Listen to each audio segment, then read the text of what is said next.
Hi guys! Masigi video sidi Ningol Chakobagi makeup tausi Ningol Chakobaga mari leina Hauragi ke ba ai toner ke goodbye skin se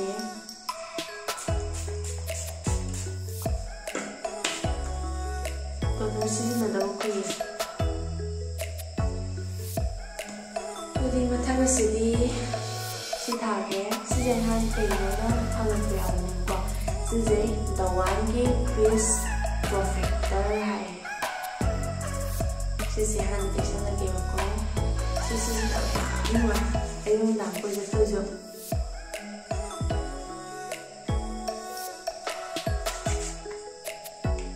Video nanti saya ini. Ada nasi dia. Ayah kami kita ada. Isi lagi.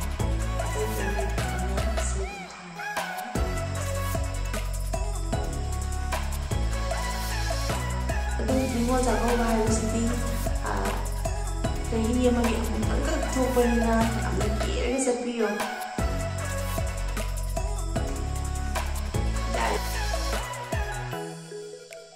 ado aidi hantam video number laadi namaga alana powder se thake bio kwagine nuka chanya hai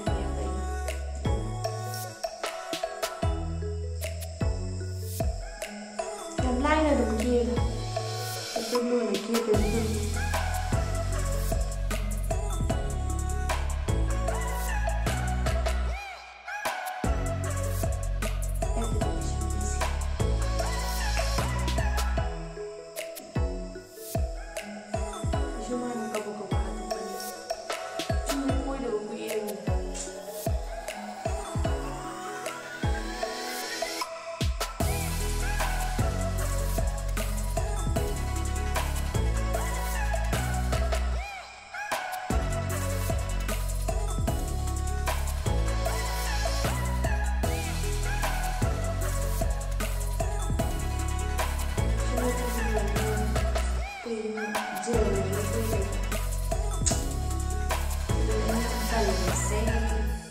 Pisum ni pelur ya tu segi pisum ni pelur ya mayang atau pisum ni matai si nana begitu matai concealer le gitu concealer tu biru concealer le kerja tu sini tu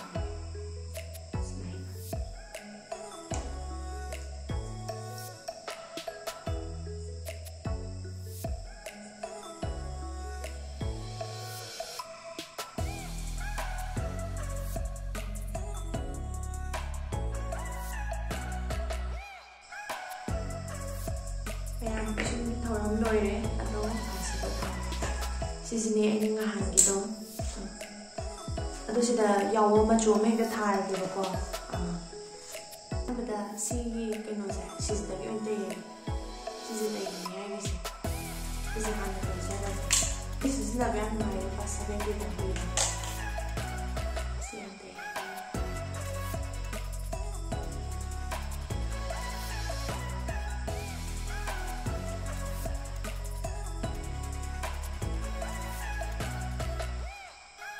Jadi memang si luar banina, acu matar si apa mana, si macam dia tar ni memang si.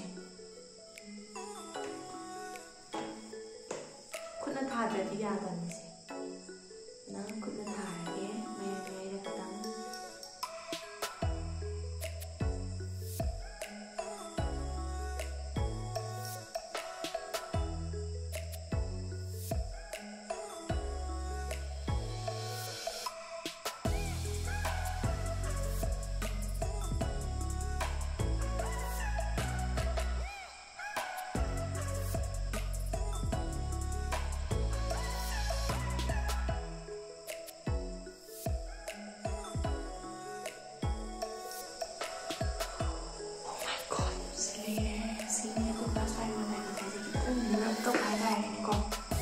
Mentok omna desainnya mentok bisa hasilnya si maju jana kita terus lagi kamu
Mayam ay lai sam ga namjan gi yem ko tu ka ay rani phige la ka mu la ki ko